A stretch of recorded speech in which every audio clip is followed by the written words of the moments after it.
के तहत तैयब हुसैन ने सद्दीक प्रधान को अविश्वास ला करके प्रधान बनाया। इसी तरीके से 1960 तैयब हुसैन चुनाव जीते। इस भितरघात का पार्टी को ऊपर तक मालूम हो गया। सन 2003 में भारतीय जनता पार्टी ने मदन मोहन सिंघल जी को प्रत्याशी बनाया। उस चुनाव में मदन मोहन सिंघल जी की जीत हुई। उसके बाद सन 2005 में कुंवर जगत सिंह और कामा विधायक मदन मोहन सिंघल जी ने के सहयोग से रविंद्र प्रधान को दोबारा से प्रधान बनाया।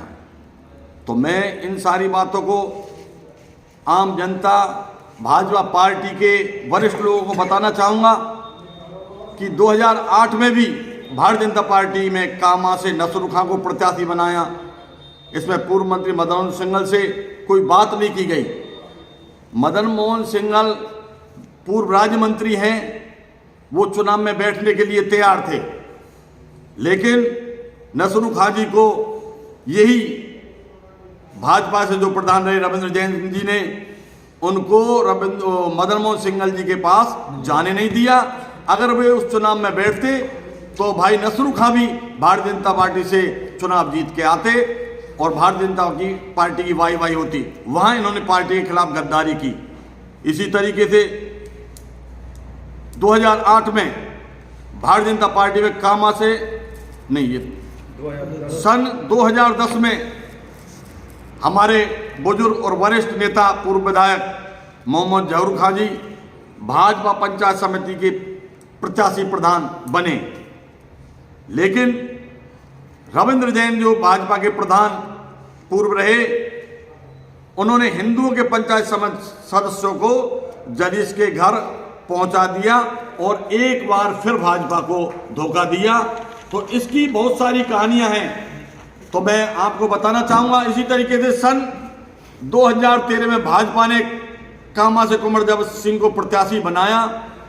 काउंटिंग से एक दिन पहले ही रविंद्र ने जगत सिंह से कहा कि तुम चुनाव हार गए, लेकिन कुंवर जगत सिंह जी चुनाव जीते। जब कुंवर जगत सिंह 2013 से 18 तक विधायक रहे, तो मैं रविंद्र जैन साहब से पूछना चाहूंगा कि उन्होंने उस समय क्यों भ्रष्टाचार के आरोप नहीं लगाए। उनको उसी समय भ्रष्टाचार के आरोप लगाने चाहिए।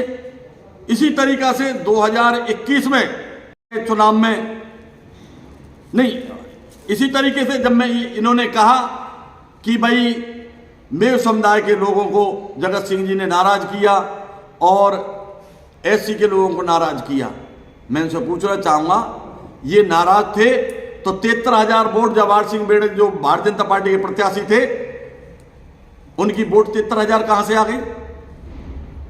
जबकि जगत सिंह जी की भी 71,000 कुछ वोटें आई थी जीतने के, पर उनकी 73,000 वोट कहां से आई?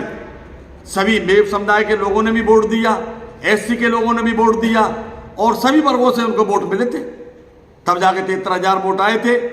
मैं उनसे पूछना चाहूंगा कि क्या उन्होंने सब बूथों पर वो बूथ एजेंट बनाए थे?